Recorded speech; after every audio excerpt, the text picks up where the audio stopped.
الحمد للہ رب العالمین والصلاة والسلام علی الانبیاء والمرسلین اعوذ باللہ من الشیطان الرجیم بسم اللہ الرحمن الرحیم رب اشرح لی صدری ویسر لی امری واحلل عقدۃ من لسانی یفقہوا قولی واجعل لی وزیرا من اہلی۔ محترم سامعین، السلام علیکم ورحمۃ اللہ وبرکاتہ۔ الحمدللہ قرآن پاک کا مطالعہ ہمارا جاری ہے۔ سورہ آل عمران کی آیت نمبر 109 تک ہم پڑھ چکے ہیں۔ آج انشاءاللہ آیت نمبر 110، 111 اور 112 پڑھیں گے۔ اعوذ باللہ من الشیطان الرجیم بسم اللہ الرحمن الرحیم۔ کنتم خیر امت اخرجت للناس، تم ایک بہترین امت ہو، ایک بہترین جماعت ہو جو لوگوں کے لیے نکالی گئی ہو، لوگوں کے لیے ظاہر کی گئی ہو۔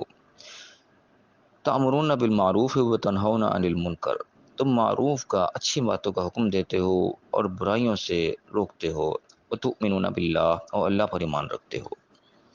ان تین خصوصیات کی بنیاد پر، اچھائی کا حکم، برائی سے روکنا اور ایمان باللہ، اللہ کے ساتھ ایمان، ان کی بنیاد پر مسلمان امت کو ایک بہترین امت قرار دیا گیا ہے۔ اس آیت کے اندر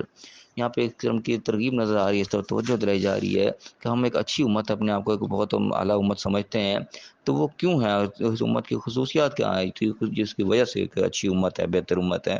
ان خصوصیات کو خاص طور پہ یہاں پہ پوائنٹ آؤٹ کیا گیا ہے۔ وہ تین گنوائے گئے کہ اچھائی کا حکم دینا، اچھی باتوں کے لوگوں کو ترغیب دلانا، ان کو باقاعدہ امر دینا، خالی ترغیب بھی نہیں، یہاں پہ امر کا سیکھا ہے، حکم دینا، باقاعدہ اس کو نافذ کرنا، اور برائیوں کو روکنا، برائیوں سے باقاعدہ روکنا کہ برائی نہ ہو، اور اللہ پر ایمان رکھنا۔ یہ تین خصوصیات ہیں جو ہمارے اندر ہونی چاہیے، تب ہم ایک بہترین امت ہوں گے۔ اگر یہ خصوصیات ہمارے اندر سے نکل گئیں تو پھر ہم کوئی بہتر امت نہیں ہے، پھر ایک عام جیسے لوگ، بھیڑ بکریوں کی طرح دنیا میں لوگ موجود ہیں، پھر ہم بھی لوگوں کی طرح ایک لوگ ہیں۔ بہترین امت ہونے کے لیے، اللہ کے ایک پسندیدہ امت ہونے کے لیے یہ خصوصیات ہمارے اندر ہونا لازمی ہے، کہ تب یہاں پہ اللہ نے اشارہ کیا ہے۔ اور یہ یعنی کہ ایک بڑی اہم آیت ہے، اس کے بنیاد پر بہت سارے یعنی کہ ہماری دینی جو جماعتیں ہیں وہ اس آیت سے دلیل پکڑ کے اور اچھے کاموں میں لگی ہوتی ہیں۔ لیکن یہاں پہ صرف کہ یہ صرف ترغیب تک بات نہیں، ہمارے عام طور پہ جو جماعتیں کام کر رہی ہیں، ظاہر ہے ان کے اندر امر کا وہ ان کے پاس اتھارٹی نہیں ہوتی، اسی ترغیب دلا رہی ہوتی ہیں فی الحال۔ لیکن یہاں پہ تامرون کے الفاظ ہیں کہ لوگوں کو حکم دینا ہے، باقاعدہ ان کے اوپر حکم نافذ کرنا ہے۔ تو بیسکلی یہ جو ہے کہ حکومتی لیول کا حکم ہے، کہ حکومت کے کام کرنے کا آرڈر ہے ایک قسم کا، کہ جو بھی ان کے ماتحت ہیں ان کے اوپر یہ آرڈر دیا جائے، ان کے باقاعدہ کام کیا جائے۔ اس طریقے سے سعودی عرب وغیرہ میں ہوتا ہے کہ نماز کے وقت جو ہے وہ آ کے دکانیں بند کروا دیتے ہیں کہ بھائی دکان نماز کا ٹائم ہو گیا، دکان بند کرو، چلو نماز پڑھنے۔ قسم کا آرڈر وہاں پہ نافذ ہے کہ نماز کے وقت پہ دکانیں کاروبار نہیں کوئی کر رہا ہوگا، سب جائیں گے نماز پڑھنے۔ تو یہاں پہ صرف ترغیب دلائی جا سکتی، کوئی زبردستی کسی کو لے جا نہیں سکتا۔ تو یہاں پہ ایک آرڈر کا بقاضا، یہاں پہ حکم کا آرڈر دینے والی امت ہونی چاہیے۔ اب یہ ہر شخص اپنے اپنے دائرہ کار کے اندر اس کے آرڈر کو نافذ کر سکتا ہے۔ ایک گھر کا سربراہ جو اپنے گھر کے اندر اس کا آرڈر نافذ کر سکتا ہے، گھر کے اندر کا حکم چلتا ہے، ہمارے محلے میں تو اس کا حکم نہیں چلے گا، گھر کے اندر اس کا حکم چل سکتا ہے، اپنی ذات پہ اس کا حکم چل سکتا ہے۔ تو یہ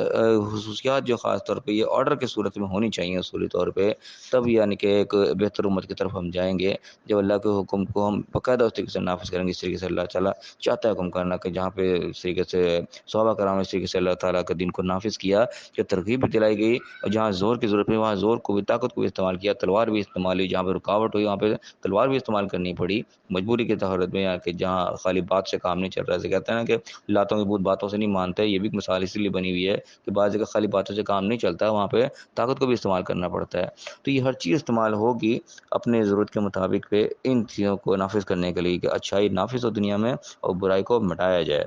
تو یہ خصوصیات ہمارے اندر پیدا ہونے چاہیے، اپنے اپنے لیول کے اوپر، جس کا جو دائرہ کار ہے وہاں اپنی خصوصیات کو نافذ کرے۔ اور اگر فرمایا کہ وَتُؤْمِنُونَ بِاللَّهِ، اللہ پر ایمان جائے، وہ ضروری کہ اللہ کے تقوی کے اوپر اور اللہ کے حکم کو ماننے کے اوپر، جو اللہ تعالیٰ جو کہہ رہا ہے وہ ایمان کا تقاضا یہ ہے کہ اس بات کو ہم مانیں، اور عملی طور پر ایمان، خالی زبان سے نہیں، عملی طور پر ہم اظہار بھی کریں، تب وہ ایمان جو مکمل ہوتا ہے۔ تو یہ خصوصیات ہمارے اندر ہوں گی، تب ہم خیر امت ان کے حال کے ہم حقدار ہوں گے۔ اب میں کہ ولو آمن اہل الکتاب، یعنی اہل کتاب بھی اگر بات کو مان لیتے، یعنی کہ یہی آرڈر ان کو بھی تھے، پہلے سے شروع سے یہی آرڈر چلے آ رہے ہیں، کوئی ایسا نیا آرڈر تو ہے نہیں ہے، پہلے بھی حکومتوں کو یہی آرڈر تھے۔ تو ہمارے بھی یہی اصل میں جو ہم سے چیزیں مس ہو جاتی ہیں، ہم اس ذمہ داری کو ہم بھول جاتے ہیں۔ تو یہاں پہ اہل کتاب بھی یہودی عیسائیوں کا بھی خاص طور پہ یہاں پہ تذکرہ کیا جا رہا ہے کہ یہ بات کو مان لیتے تو ان کے حق میں بہتر ہے، لکانا خیر اللہ، ان کے حق میں یہ بہتر تھا۔ منہ المؤمنون، اس میں سے کچھ ہیں بات کو ماننے والے بھی، وہ اکثر الفاسقون، اکثر یہ جو ان کی ہے وہ فاسقوں پر مبنی ہو چکی ہے، وہ نافرمان ہو چکے ہیں۔ اب اس سے وہ یہی ہمارا حال بھی ہے آج کا، ہم جو اس وقت کے جو اہل کتاب ہے، ہمارے پاس ایک کتاب اللہ نے دے رکھی ہے، تو ہمارا بھی اکثر اس وقت حال ہی ہو چکا ہے، مومنون بھی ہیں، بات کو ماننے والے بھی لوگ ہیں، لیکن اکثر فاسقون ہی ہو چکے ہیں ہمارے یہاں بھی۔ اکثر یہ دیکھ لیں تو فاسقین پر ہی مبنی ہے، زیادہ تر لوگ ہمیں بے نمازی نظر آئیں گے، اور یعنی کہ فراڈ بھی اور ہر قسم کی برائیاں بھی ہمارے اندر اس طرح پیدا ہو چکے ہیں، اس طریقے سے دوسری قوموں کے اندر ہیں۔ تو یہاں پہ بھی اللہ تعالیٰ یہ بتا رہا ہے کہ اکثر لوگ جو ہیں وہ ان میں سے بھی وہ فاسق ہی ہو چکے ہیں، مومنین بھی کم ہی ہیں۔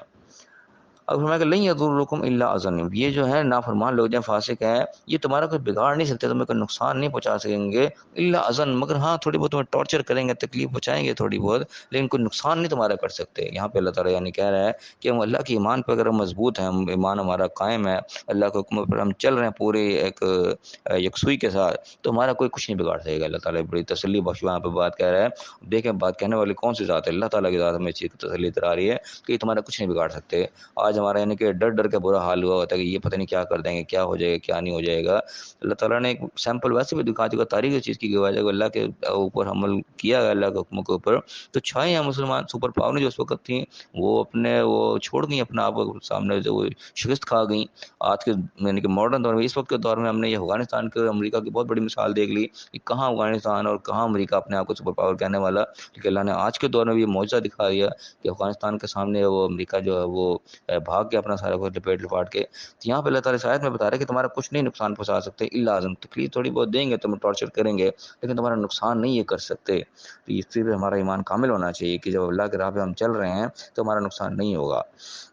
تو میں کہوں ان یقاتلکم، یہ تمہارے ساتھ لڑائی کریں گے بھی، جنگ کریں گے بھی، یولکم الادبار، تمہیں پیٹ دکھا کے بھاگ جائیں گے، ثم لا ینصرون، پھر کی کوئی مدد نہیں کی جائے گی۔ آج دیکھیں افغانستان کے سامنے امریکہ جو پیٹ دکھا کر بھاگ گئی، دنیا نے اس چیز کے منظر کو دیکھا ہے۔ تو یہاں پہ اللہ تعالیٰ 14 سال پہلے یہ چیزیں ہمیں بتا رہا ہے کہ تمہارے یہ کچھ نقصان نہیں کر سکتے اگر تم حق پر قائم ہو۔ تو یعنی کہ آج کے جدید دور میں اللہ نے ہمیں پریکٹیکل سیمپل بھی دکھا دیا ہماری آنکھوں کے سامنے کہ واقعی اللہ نے بات کی وہ صحیح ہے۔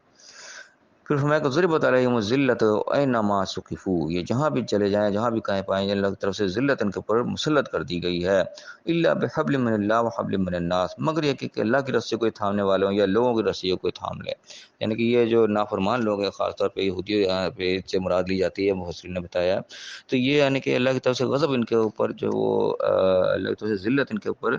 وہ چھا گئی ہے، ان کے اوپر تھوپ دی گئی ہے، ان کے اوپر ذلت کے ذلیل ہی رہیں گے دنیا میں جہاں بھی کہیں پائے جائیں گے، مگر یہ کہ اللہ کی رسی کو تھام لیں، کہ اللہ کے حکموں پر اپنے آپ کو لے آئیں، اپنے آپ کو ایماندار بنا لیں، جس چیز سے کہا جا رہا ہے اس چیز سے کریں، یا پھر کوئی لوگوں کی سپورٹ حاصل کر لیں، لوگوں کو جو ہے اپنا پشت پناہ کو پکڑ لیں، ان کی سرپرستی میں آ جائیں، تب یہ کوئی ذلت سے بجائے تھوڑی بہت ان کی کوئی دنیاوی عزت ہو جائے گی، ورنہ یہ ذلیل و خوار رہیں گے دنیا کے اندر۔ وہ باؤ بغضب من اللہ، اللہ کے غضب کے اندر ہی گرفتار رہیں گے۔ وہ ضرورت علیہم المسکنۃ، مسکنت ان کے اوپر ناداری ان سے چمٹا دی گئی ہے، ان کے اوپر تھوپ دی گئی ہے۔ اور یہ ہوا کیونکہ اللہ کی طرف سے ظلم نہیں ہوا، ذالک بانہم کانوا یکفرون بآیات اللہ، یہ ہوا اس وجہ سے کہ اللہ کی آیات کا انکار کرنے والے تھے۔ اللہ کی آیات کا انکار جو ہے یہ انسان کو اس درجے پر لے آتا ہے، یہاں پہ اللہ تعالیٰ بتا رہا ہے۔ اور اللہ کی آیات کا انکار یعنی کہ یہ وہ کوئی خاص ان کے ساتھ نہیں ہے، اگر آج ہم بھی اللہ کی آیات کا انکار کر رہے ہوں گے، اللہ کی نشانیاں جو اللہ نے دی ہیں، اللہ نے جو احکامات دیے ہیں، آیات کے اندر اللہ کے احکامات ہوتے ہیں بیسیکلی، ان کا اگر وہ انکار کریں گے، چاہے زبانی انکار کر رہے ہوں، چاہے ہم عملاً بھی انکار کر رہے ہوں، تو ظاہر ہے پھر اللہ کا قانون وہی ہوتا ہے کہ رزلٹ اسی قسم کا آئے گا، ذلت و مسکنت چھائے گی۔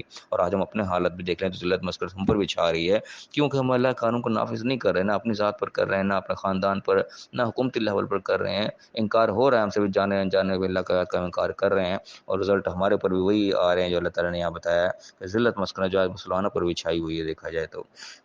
تو اگلا جرم کیا کہ وہ یقتلون الانبیاء بغیر حق، انبیاء کو ناحق قتل کر دیتے تھے، یہ ان کا سب سے بڑا جرم تھا کہ اللہ کے پیغمبر جو ان کو ناحق قتل کر دیا جاتا تھا۔ اور یہ جرم بھی ہمارے اندر جو ہے کسی اندر آ چکا ہے کسی حد تک کہ آج انبیاء کے وارث جو علماء ہوتے ہیں ان کو قتل کر دیا جاتا ہے، صرف دینداری کی بنیاد پر، اختلاف کی بنیاد پر ہی، کہ یہ بات جو کہہ رہی ہے ہمارے عقیدے کے خلاف ہے، ہمارے نظریے کے خلاف ہے، اس بنیاد پر اختلاف تو اختلاف، وہ اس کو قتل کرنے تک چلے جاتے ہیں لوگ، کہ اس کو رستے سے ہٹا دو، مار دو جان سے، کوئی اور ذاتی دشمنی نہیں ہوتی، اسی بیس کے اوپر ہے کہ یہ وہ بات کر رہا ہے جو ہمارے عقیدے کے خلاف ہے، ہمارے اس کے خلاف ہے، اس کے بنیاد پر قتل بھی کر دیا جاتا ہے۔ یہ بھی اس کے تقریباً مترادف جرم ہے۔ جو انبیاء اس وقت بات کرتے تھے اسی لیول پہ آپ کو علماء اگر بات کر رہے ہیں، اسی چیز پیغام کو پہنچا رہے ہیں جو انبیاء پہنچایا کرتے تھے، تو جس طرح ان کو قتل کر دیا جاتا تھا آج علماء کو بھی قتل کر دیا جاتا ہے۔ حالانکہ قتل کرنے کا کوئی تک نہیں بنتا، اختلاف ہے ٹھیک ہے، اختلاف رکھو، آپ نہ بات کو مانو، قتل کرنے کا تو کوئی تک نہیں بنتا۔ انہوں کو تمہارے جان تو نہیں لے لی، تمہارے اوپر کوئی حملہ تو نہیں کر دیا، بات پہنچا رہے ہیں، لیکن اسی بنیاد پر قتل کر دیا جاتا ہے۔ یہ وہ جرائم جو ان کے اندر تھے اور آج ہمارے اندر بھی یہ جرائم موجود ہیں،